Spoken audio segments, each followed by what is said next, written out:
Hello guys, ഇന്ന് ആദ്യമായിട്ട് ഇയാന്റെ മുടി വെട്ടാൻ പോവാട്ടോ ഞങ്ങള്. ഇയാന്റെ മുടി മുറിക്കാൻ പോവാ പെഡ്രോ, എനിക്ക് മുറിക്കണോ?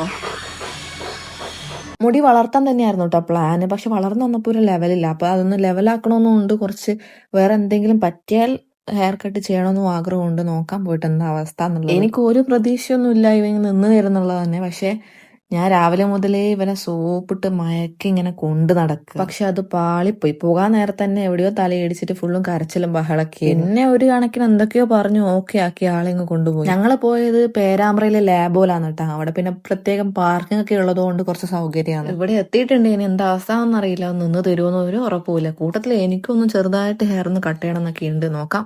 മുടി മുറിക്കാൻ നിന്ന് തരാത്തത് കൊണ്ട് ഐസ്ക്രീം മേടിക്കാൻ പോകുന്നു. ഐസ്ക്രീം കൊടുത്ത് മയക്കാനാണ് പ്ലാന്. പക്ഷെ ഇതൊന്നും നടക്കുമെന്ന് അറിയില്ല. ഇതൊക്കെ ജസ്റ്റ് ഒരു ട്രൈ ആണ്. മിക്കവാറും ഇനി മുടി മുറിക്കാൻ ആള് വരുന്നതിന് മുന്നേ തന്നെ ഇവൻ ഐസ്ക്രീം ഒക്കെ തിന്ന് തീർക്കുകയാണ്. ഇവനുള്ള മുടി ഇവൻ ജനിച്ചപ്പോഴേ ഉള്ള മുടി കേട്ടോ. ഞങ്ങളത് മുട്ട അടിച്ചിട്ടൊന്നുമില്ല. എന്തുകൊണ്ടാ അടിക്കാത്തെന്ന് ചോദിച്ചാൽ അറിയില്ല. ഞങ്ങൾക്ക് അങ്ങനെ തോന്നിയിട്ടില്ല. ഞാൻ ഇതിനെപ്പറ്റി ഡോക്ടേഴ്സിന്റെ അടുത്ത് ചോദിച്ചപ്പോൾ അതിന്റെ കുറച്ച് ഡീറ്റെയിൽസ് പറഞ്ഞു തന്നിട്ടുണ്ട്. അത് ഞാൻ ലാസ്റ്റിലോട്ട് പറയാം കേട്ടോ. അപ്പം വെട്ടി തുടങ്ങിയിട്ടുണ്ട്. തുടങ്ങിയപ്പോ തന്നെ ആള് ഫുള്ളും അലമ്പാണ്. നിന്ന് തരുന്നൊന്നുമില്ല. ഇനിയിപ്പം മുറിച്ചല്ലേ പറ്റൂ. തുടങ്ങി എന്റെ കളിയൊക്കെ കണ്ടിട്ട് ഞങ്ങൾക്ക് മനസ്സിലായി വലുതായിട്ടൊന്നും മുറിക്കാൻ സമ്മതിക്കില്ല എന്ന്. അപ്പൊ ഞങ്ങള് നീളം വെട്ടി കുറയ്ക്കാന്നുള്ള തീരുമാനത്തിലെത്തി. അടുക്ക് വേറെ സാധനം കാണിച്ചിട്ട് നിനക്ക് അതിന് കയറ്റി ഇരുത്ത എല്ലാം കൊണ്ട് എനക്കാവൂ.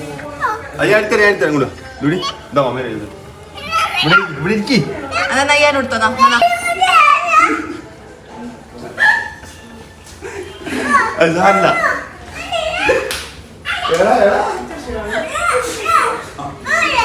പാവട്ടോ മുറിച്ച മുടിയൊക്കെ എടുത്ത് കാണിച്ചിട്ട് ഭയങ്കര സങ്കടത്തോടെയൊക്കെ പറയുന്നുണ്ടായിരുന്നു. മുടിയാണെങ്കിൽ മുറിച്ച് തീർന്നിട്ടൊന്നുമില്ല കേട്ടോ. പകുതി കിട്ടത് അപ്പോഴേക്കും ഓടിച്ചിട്ട് അടിക്കാൻ പോവാ മുടി മുറിക്കാൻ വന്ന അയാളെ. മിറർ നടന്നു മാറ്റിക്കോ.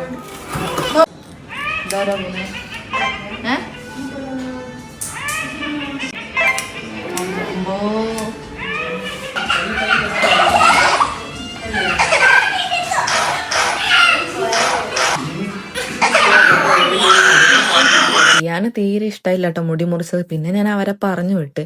അവരൊക്കെ ഉണ്ടാകുമ്പോഴേ എനിക്ക് മുടിയൊക്കെ വെട്ടാനാവുള്ളൂ. പിന്നെ ഞാനും ജസ്റ്റ് ഒന്ന് കട്ട് ചെയ്യാന്ന് വിചാരിച്ചു. അങ്ങനെ ഹെയർ ഒക്കെ വാഷ് ചെയ്ത് വന്ന് ഞാൻ ലെങ്ത് കുറയാതെ ഫ്രണ്ടിൽ മാത്രം എന്തെങ്കിലും ചെയ്യാനാണ് വിചാരിച്ചിട്ടുള്ളത്. ഇനി എന്താവെന്ന് അറിയില്ല, കണ്ടറിയാം. അപ്പൊ ഇനി കഴിഞ്ഞിട്ട് കാണാം ഗൈസ്. വെട്ടിയൊക്കെ കഴിഞ്ഞ് ഇനി വെട്ടിന്റെ കുറച്ച് പ്രഹസനം ഇപ്പോഴേ നടക്കുള്ളൂ. ഇനി ഒരു തല നനച്ച് ഇനി ഇതൊന്നും ഉണ്ടാവില്ല എന്നറിയാം. എന്നാലും വെറുതെ ഒരു സമാധാനത്തിന്. അപ്പൊ പരിപാടിയൊക്കെ കഴിഞ്ഞ് ഞങ്ങൾ അവിടെ നിന്ന് ഇറങ്ങി. അപ്പൊ ഞാൻ വീടിന്റെ ആദ്യം പറഞ്ഞിട്ടുണ്ടായിരുന്നു ഡോക്ടേഴ്സിന്റെ അടുത്ത് കുറച്ച് കാര്യങ്ങൾ ചോദിച്ചിട്ട് കുറച്ച് ഡീറ്റെയിൽസ് പറഞ്ഞു തന്നിട്ടുണ്ടായിരുന്നുള്ളത്. ഞാൻ ഡോക്ടറോട് ചോദിച്ചത് ഈ മുട്ട അടിച്ചുകൊണ്ട് ബെറ്റർ ആയിട്ടുള്ള ഒരു ഹെയർ വരും എന്നുള്ളത് ഉള്ളതാണോന്നാണ് കേട്ടോ. അവര് പറഞ്ഞത് മുട്ട അടിച്ചുകൊണ്ട് മാത്രം ഒരിക്കലും നല്ല ഹെയർ വരാനുള്ള ഒരു ചാൻസും ഇല്ല. അതിനൊരു സയന്റിഫിക് പ്രൂഫും. പിന്നെയുള്ള ചാൻസ് എന്ന് വെച്ചാൽ ഈ ഹെൽത്തി ഫുഡ് കഴിക്കുന്ന കുട്ടികളുടെ ഹെയർ അവർ കഴിക്കുന്നതിനനുസരിച്ചിട്ട് ഹെയറിന് വേണ്ട സാധനങ്ങൾ, അതായത് വൈറ്റമിൻസ് ഒക്കെ ഹെയറിന് കിട്ടുമ്പോൾ അങ്ങനെ ഒരു ബെറ്റർ ഹെയർ ഉണ്ടാകും. അല്ലാതെ മുട്ട അടിച്ചുകൊണ്ട് ഒരിക്കലും ഒരു നല്ല ഹെയർ ഉണ്ടാകൂല. ഞാനിത് എനിക്കറിയുന്ന കാര്യങ്ങൾ പറയുന്നതല്ല കേട്ടോ. ഞാൻ ഡോക്ടറോട് ചോദിച്ചു ഡോക്ടർ പറഞ്ഞ കാര്യങ്ങൾ ഞാൻ നിങ്ങൾക്ക് ഷെയർ ചെയ്തിരുന്നു കേട്ടോ. അത് മാത്രമല്ല എനിക്ക് പേഴ്സണലായിട്ട് അറിയുന്നവരുണ്ട് കേട്ടോ. ഈ 2-3 തവണയൊക്കെ മുട്ട അടിച്ചിട്ടും നല്ല മുടിയൊന്നും വരാത്ത കുട്ടികൾ എനിക്കറിയാം. ഇതൊക്കെ എല്ലാവരും പേഴ്സണൽ ചോയ്സ് ആണ്. പക്ഷെ ഞാൻ എനിക്കറിയുന്ന കാര്യങ്ങളും ഞാൻ ഡോക്ടേഴ്സിനോട് ചോദിച്ചിട്ട് അറിയുന്ന കാര്യങ്ങളൊക്കെ നിങ്ങളടുത്ത് ഷെയർ ആക്കുന്നേ ഉള്ളൂ. അപ്പോൾ ഗൈസ് ഇന്നത്തെ വീഡിയോ ഇവിടെ വെച്ച് നിർത്തുകയാണ്. ബൈ.